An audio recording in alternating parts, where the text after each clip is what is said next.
have or something or someone have a reference, so we have inference to give more details or clarify and make sense. Okay. Now, some statements, there are two types of statements. One is explicit, stated explicitly. Another type is stated implicitly. Now, whenever there is an implicit statement, an invisible meaning, we need to use inference. Yes. So, for instance, when we say your 10:30 has been cancelled, what does that refer to?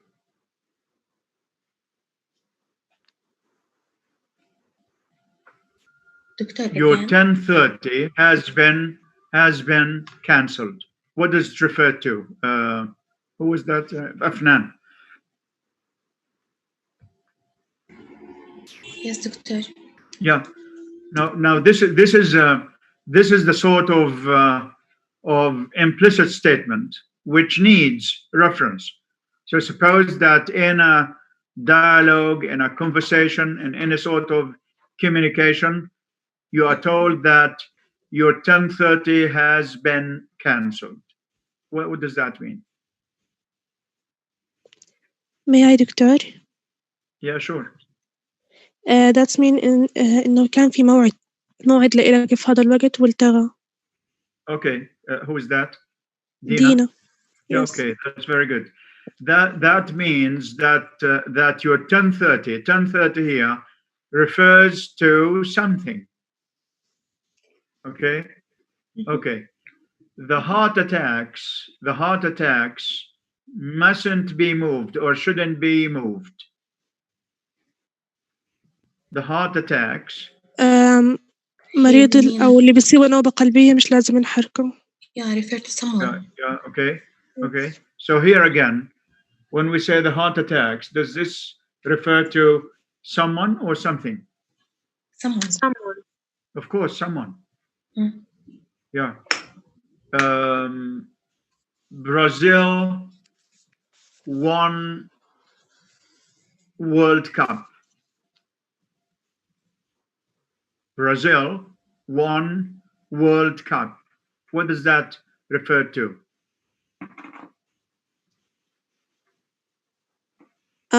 فريق البرازيلي.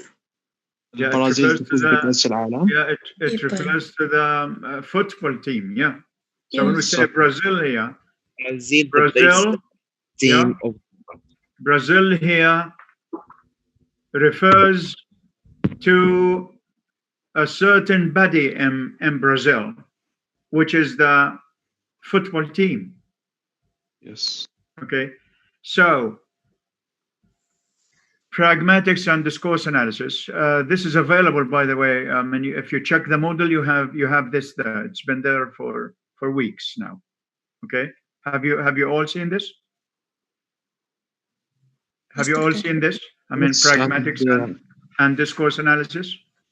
Yes. Yes, and more.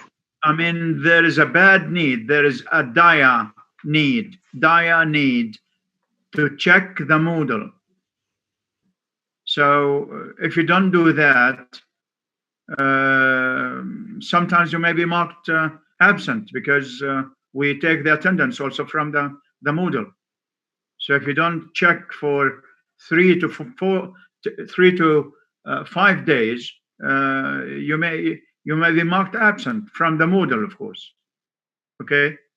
Now let's read this. Okay. Farah Imran. Doctor, yes. These slides yes upload in Moodle or e-learning? They have been there for they have been there for weeks. since the beginning of the semester. What's the name of file? Because I didn't found it. No, it's available. I took it from the Moodle.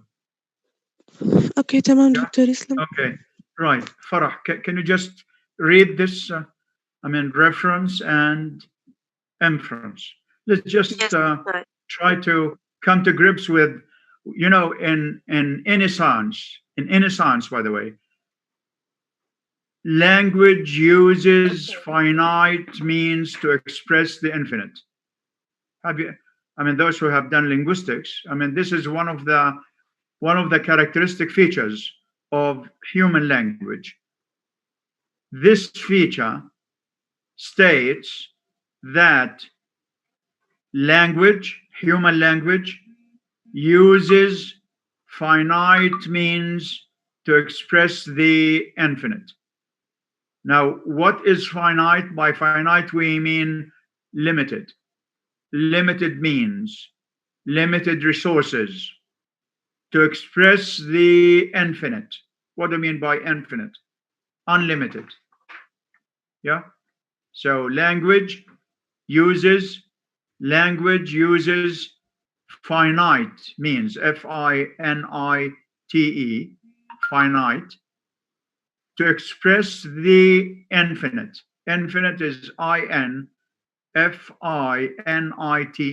So finite, we have finite and infinite.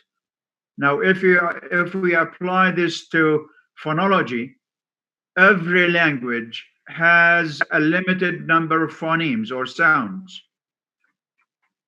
So in case of English, we have say 24 consonants, 12 vowels, 8 diphthongs.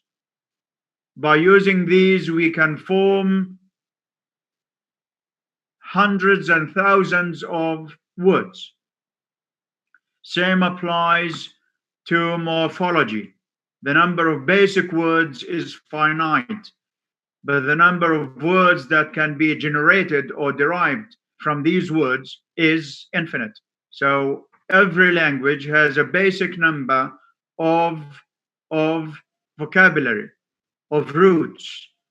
By combining these roots, by deriving new words, by using certain morphological processes, we can go on generating new words to meet the needs of society. How does this apply to the level of syntax? Now, what is finite in syntax, what is limited, is the number of syntactic rules.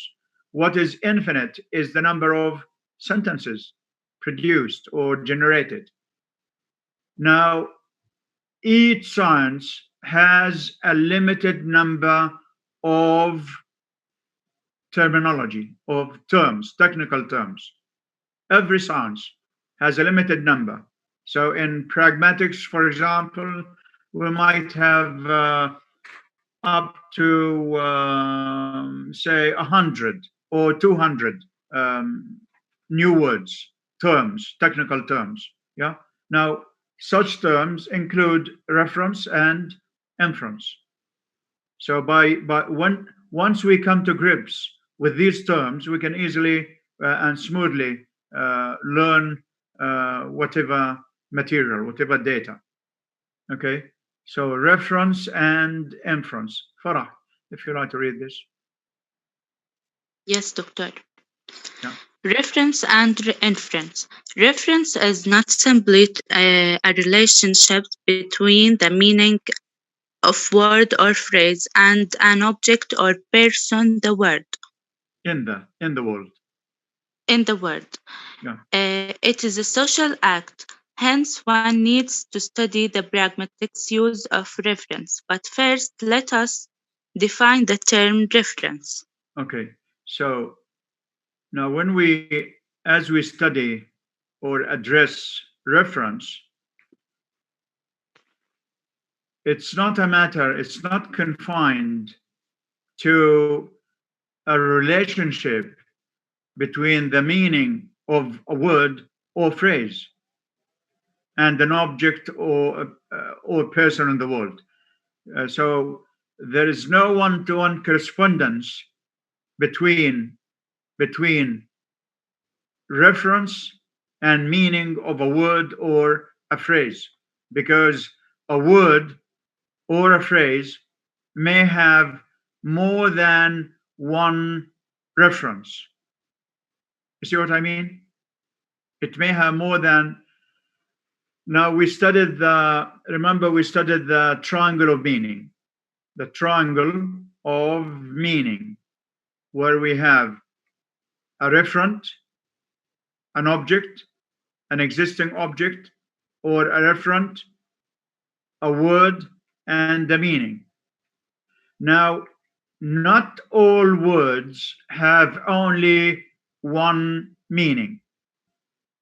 Not all words have only one meaning. Some words have up to 35 different senses.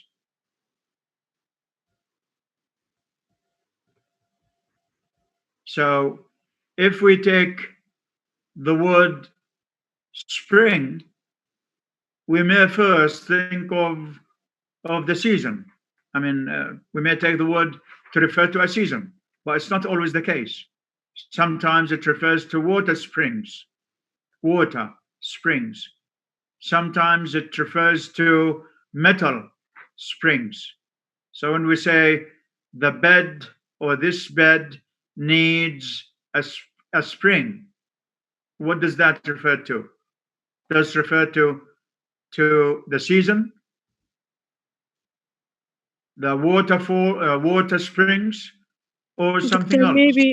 maybe it's mean to wash it. No, it or needs to a clean it. spring. No, it has nothing to do with water here.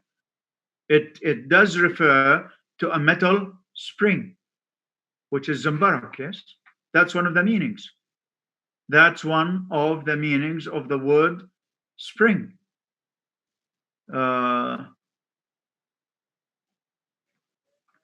Most words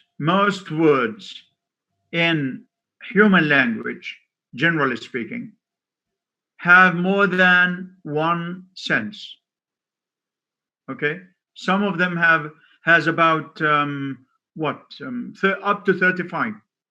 They may have 5, 10, 20, 25, or 35 different senses. That's why if you check a dictionary, if you check Oxford, say Webster's, monolingual dictionaries, if you check a bilingual dictionary like Al-Mawrid, sometimes what do you find? Under the same word, you might be given 10 to 20 different senses. So communication is a social act. Reference is a social act. Members of society have to be aware of the use of reference, how to use reference. Yeah? Okay.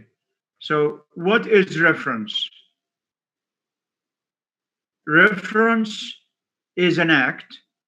It's an act in which a speaker or writer uses linguistic forms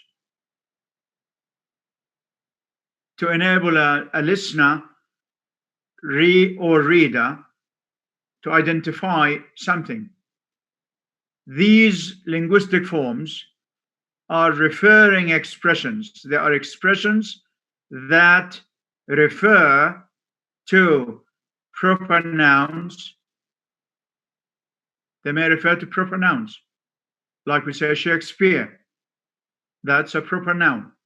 Now, when we say I hate or I hated Shakespeare in school, now that's a social act. We need to use inference. When someone says I hated Shakespeare in school. What does that refer to? Shakespeare classes that they taught his literature in it. Yeah, it refers to his works. This refer, when we say Shakespeare, even if it's a proper noun, here it refers to something, not someone. So we don't hate Shakespeare himself, we hate his works. That's what the speaker means to say. So it could be a proper noun like Shakespeare. It could be a noun phrase like the author, a definite article plus a noun, or an indefinite article plus a noun, as in man. It may be a pronoun like he or her, determining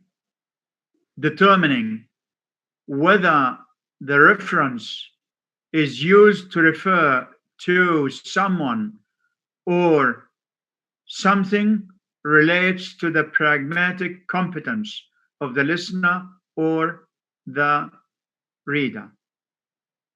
See what I mean?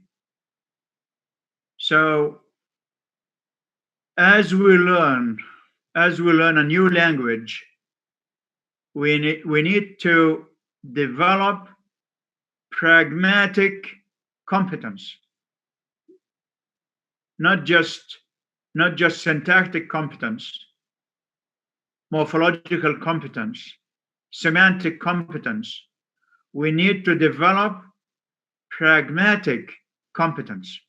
Pragmatic competence means how to use language, when to a certain structure or vocabulary, when to use it, how to use it, and where to use it. So we need to use language properly, say the right thing in the right context. Nobody can learn language or master language out of context. We have to use language in context. We need to learn how to use it. It's not just, it's not enough. I'm not saying it's not good, but it's not enough to learn by heart an enormous list of vocabulary. It's not enough to master the syntactic rules of a language, grammar of a language. We need to use vocabulary and structure properly. We very often, we study reading, writing, and sometimes totally ignore listening and speaking. Now, listening and speaking are two major skills. They are inseparable, by the way. I mean, all language, the four language skills are inseparable. They reinforce each other. They are not, when we speak of language skills, the four language skills: reading, writing, speaking, listening. Now, these four skills are never separable. They are not separated. But sometimes, for convenience, we say that this is a reading course. Yeah, true. Reading course needs reference. It needs pragmatic use. That's why most TOEFL preparation courses or TOEFL tests, there's always a question whenever you have a passage to to read and answer questions, yeah, there is always a question on reference. What does they, what does them, what does it refer to in a certain paragraph?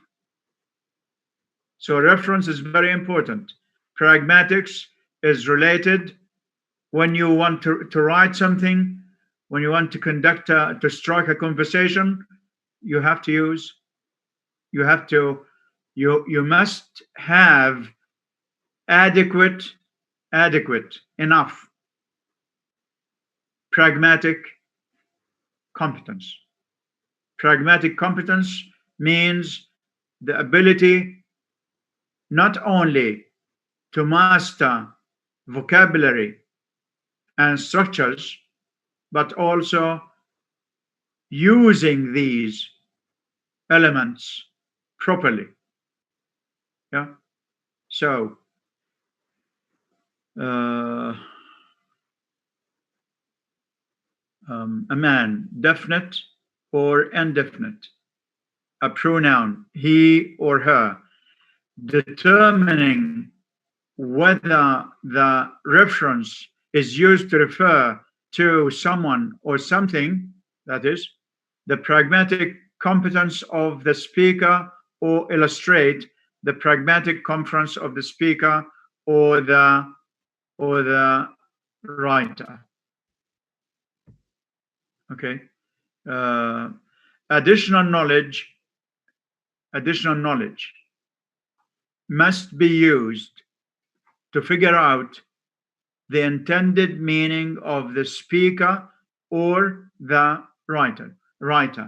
Additional knowledge here refers to inference. Inference is to use or using additional knowledge. Why? Because something is not stated explicitly, right? What is inference? Inference is the listener's use of additional knowledge to figure out, to make use of what is not explicit in an utterance. Inference is the listener's use, not use, by the way. Use is a verb. Use with a voiceless s is a noun. It's the listener's use of additional knowledge to make sense,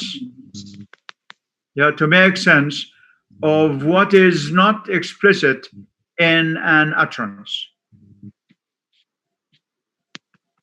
Do you follow? Do you all follow? Yes. You sure? Yes. Yeah, okay. Yes. Yeah, okay, right.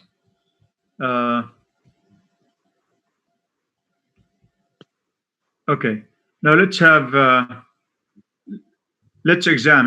the examples given below to determine which is which. Brazil wins World Cup. Now, what does that refer to? The team. The team. Okay.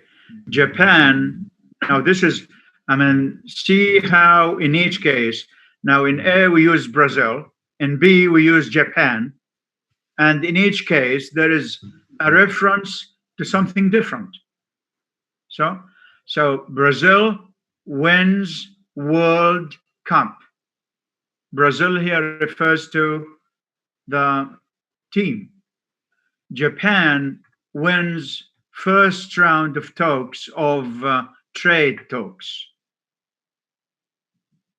What does Japan here refer to? To government. Government. Yeah, that's very good. Yeah. Okay. C, the cheese sandwich is made with white bread. We have the cheese sandwich. does refer to something or someone? Something. Something, sure. Yeah, sure, something. Yeah, it refers to a sandwich. D, the cheese sandwich left without paying.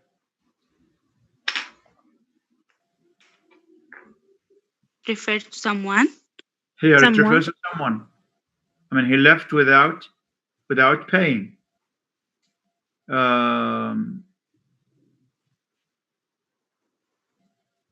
Let's go Dutch.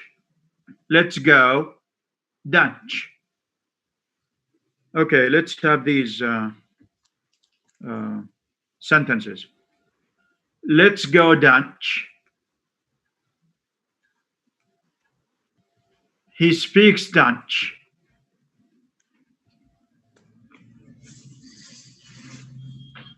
And he is a Dutch.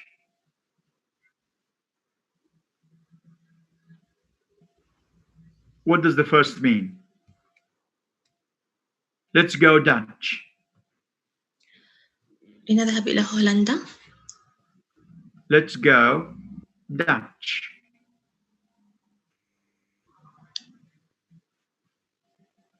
I mean, this is how language works.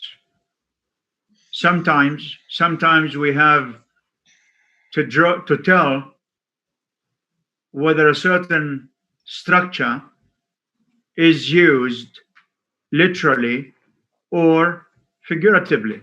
That's part and parcel of linguistic competence, and pragmatic competence. Suppose that somebody, a native speaker of English, says, let's go Dutch. Doctor, maybe it's an expression to cheer up someone. An expression to cheer up. Cheer up. Yes.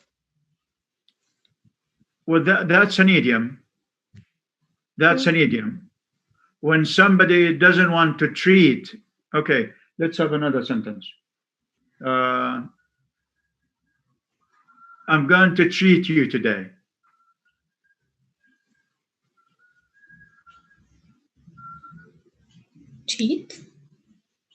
Treat you.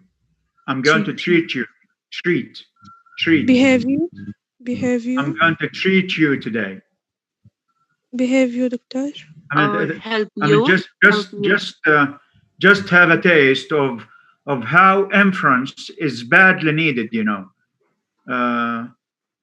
to use language properly and to grasp the intended meaning of the speaker or the writer. Now let's go Dutch. Let's go Dutch means that if two persons go to a restaurant, each has to pay, you know, for the meal. So they say, let's go Dutch. إنه نتشارك. يعني ما حد يدفع عن الثاني. يعني ما حد يدفع عن الثاني. Let's go Dutch, they say. And two persons go to a restaurant for a meal, and each pays, you know, each settles the bill. They say, let's go Dutch. Okay. In Arabic, I think in some dialects they use it. They use an equivalent. Yeah. Can you think of that? An equivalent of let's go Dutch. In the Syrian dialect, I think they say halabiyya. That's exactly the equivalent. I'm going to treat you today. يعني بدي أعزمك. Yeah, that's it. That's very good. Yeah. Is that Dina or Afnan? Natalie. Sorry? Natalie. Oh, okay, good. Yeah, I'm going to treat you today means I'm going to invite you. Okay. 10 Downing Street takes strict measures to reduce the rate of unemployment. That's why we say language is a social act. language and culture are inseparable. If anyone ever wants to come to grips with a language, he and she or she must immerse in the culture. We can't use language without coming to grips with culture. We must have a sound cultural background. Otherwise, we won't be able to figure out which is which.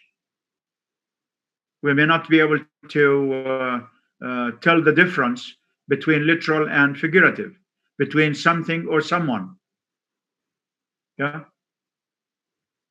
Now, 10 Downing Street, what does this refer to? Something or someone?